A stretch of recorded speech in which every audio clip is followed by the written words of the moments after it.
গরমকালের গরম হাওয়ায় আমরা সকলেই চাই কিন্তু একটু শান্তি।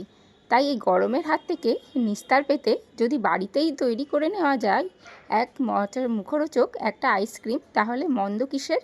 আজকে বাড়িতে বানিয়েছি একেবারে পাকা আমের এক আইসক্রিম, যা খেয়ে হৃদয় তো হবে তরতাজা, আর খেতেও কিন্তু বেশ ভালো। তার জন্য আমি দেখো বড় বড় সাইজে নিয়ে নিয়েছি আমগুলো কয়েক টুকরো করে ভালো করে কেটে নেব একেবারে সিম্পল পদ্ধতিতে। আর চটজলদি এই রকম আইসক্রিম সবসময় কিন্তু আমরা খেতে পারি না। এতে আছে আইসক্রিমে বাইরের কোনো কেমিক্যাল কিন্তু অ্যাড করা নেই, একেবারে ঘরোয়া পদ্ধতিতে ঘরের উপকরণ দিয়েই কিন্তু তৈরি হয়ে যাবে এই মুখরোচক একেবারে আইসক্রিম। বাচ্চারা প্রতিদিন কিন্তু এই গরমে বাইরে থেকে এসে আইসক্রিম খেতে চায়।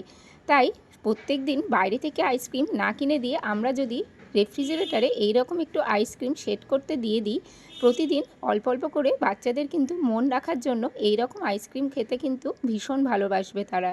তার জন্য নিয়ে নিয়েছি আইসক্রিম বানানোর জন্য এই আমগুলোর একটা পাল্প বানিয়ে নিয়ে তাতে দিয়ে দিয়েছি একটু কনডেন্স মিল্ক, যাতে মিষ্টতাটা লাগে। আর এর জন্য তোমরা চাইলে গুঁড়ো দুধ অ্যাড করতে পারো বা তোমরা গুঁড়ো চিনিও অ্যাড করতে পারো, কিন্তু আমি এতে কোনো কিছুই অ্যাড করিনি। আর নিয়ে নিয়েছি ফ্রেশ ক্রিম, কারণ ফ্রেশ ক্রিম দিলে যে আইসক্রিম, সেই আইসক্রিমের টেস্টটা হয় অসাধারণ। আমি এই আইসক্রিমটি বানানোর জন্য দেখো ফেস ক্রিমটাকে একেবারে ফাটিয়ে নিয়েছি, তোমরা চাইলে হাত দিয়েও করতে পারো, কিন্তু যেহেতু আমার কাছে ব্লেন্ডার ছিল তাই আমি ব্লেন্ডারে কিন্তু একটু ঘুরিয়ে নিয়েছি। এইবার পুরো পাল্পটা একেবারে দিয়ে দিব আমের ভেতর, দিয়ে ভালো করে মিক্স করে নিয়ে একটা কন্টেনারে আমি কিন্তু সেট করতে দিয়ে দিব প্রায় সারা রাত ধরে।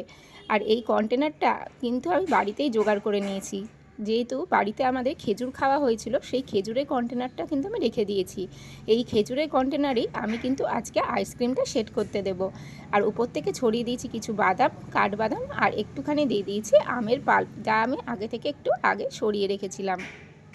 গরমে এই রকম আইসক্রিম যদি একটু বের করে খাওয়া যায় তাহলে মনটা কিন্তু তরতাজা হয়ে যায়, আর খেতেও কিন্তু হয় একেবারে অস্বাভাবিক খুব সুন্দর। এইভাবে একেবারে কন্টেনারে বসিয়ে দিয়ে ফ্রিজে রেখে দেবো প্রায় সারা রাত। দেখো এবার আইসক্রিমটা কতটা সুন্দর সেট হয়ে গেছে।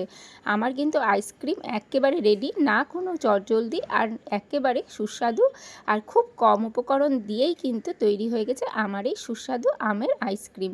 আর আমি তো একেবারে সঙ্গে সঙ্গে সার্ভ করে নিয়েছি খাবার জন্য। আমি আজ আদি মিলে এই আইসক্রিম কিন্তু ভীষণ মজা করে খেয়েছি, খেতেও হয়েছিল একেবারে সুস্বাদু। বাড়িতে অবশ্যই ট্রাই করবে, ভালো লাগলে লাইক, শেয়ার আর সাবস্ক্রাইব করতে কিন্তু ভুলো না।